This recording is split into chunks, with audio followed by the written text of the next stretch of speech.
Bana, wasiwasi umeweza kutolewa kabisa na Zuchu. Zuchu ameweza kuwatoa wasiwasi mashabiki zake kwa hali ya sasa hivi ambayo yuko nayo kwenye malezi. Ni kwamba hataweza kutoa kazi yoyote mpaka pale malezi yatakapoisha.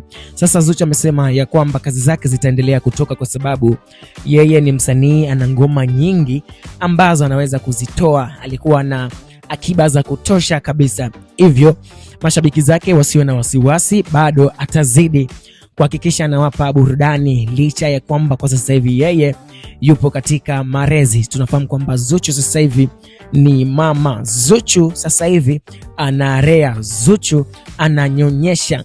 Kwa hiyo ni ngumu sana kuona msanii akiwa kwenye hali kama hiyo kuweza kudili na shughuli zake za hapo awali, lakini Zuchu ameweza kuwatoa wasiwasi akisema ya kwamba katika akiba yake ana ngoma nyingi, hivyo ataweza kutoa audio of course na kuendelea pale ambapo alipoweza kuishia. Hii ni kuweza kuwatoa wasiwasi, na tunakumbuka kwamba katika baby shower pale Diamond aliweza kusikika akisema kwamba Zuchu kwa sasa hivi atapumzika, atojihusisha tena na masuala ya kuimba. So Zuchu mwenyewe ameweza kuwatoa wasiwasi baada ya kauli ile kutoka kwa mume wake.